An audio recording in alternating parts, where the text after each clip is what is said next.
Rise up guys, welcome to the Let's Cook show by the Idiots Network. And আজকে আমরা দেখাবো কিভাবে Chinese স্টাইলে ইয়ানথাই নুডলস বানাতে হয়।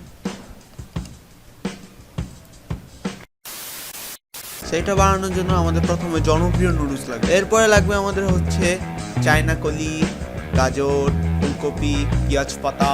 এরপর আমরা 1 মগ পানি নেব এন্ড এরপর তেল দিব। আপনারা দিলে দিতে পারেন, না দিলে সমস্যা নেই। এন্ড সিদ্ধ হওয়ার জন্য সবজিগুলো দিয়ে দিব। দেন হালকা সিদ্ধ হওয়ার পর 1 চামচ লবণ দিয়ে নাড়াচাড়া মেরে দিবেন।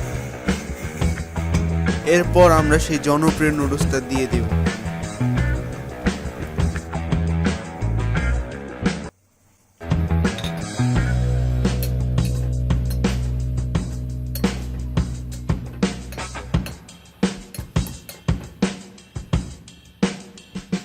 এরপরে আমরা দিব জনপ্রিয় নুডলসের জনপ্রিয় সঙ্গী, দ্যাট মিন্স মিস্টার নুডলস দা মশলা।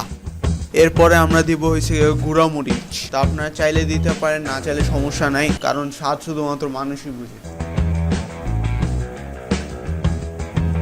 এরপর 1-2 মিনিট সিদ্ধ করার পর এটা পেটে যাওয়ার জন্য প্রস্তুত। নাইস। সাবস্ক্রাইব করো this channel because this is a cooking channel. So thank you so much. দেখা হবে পরবর্তী এপিসোডে।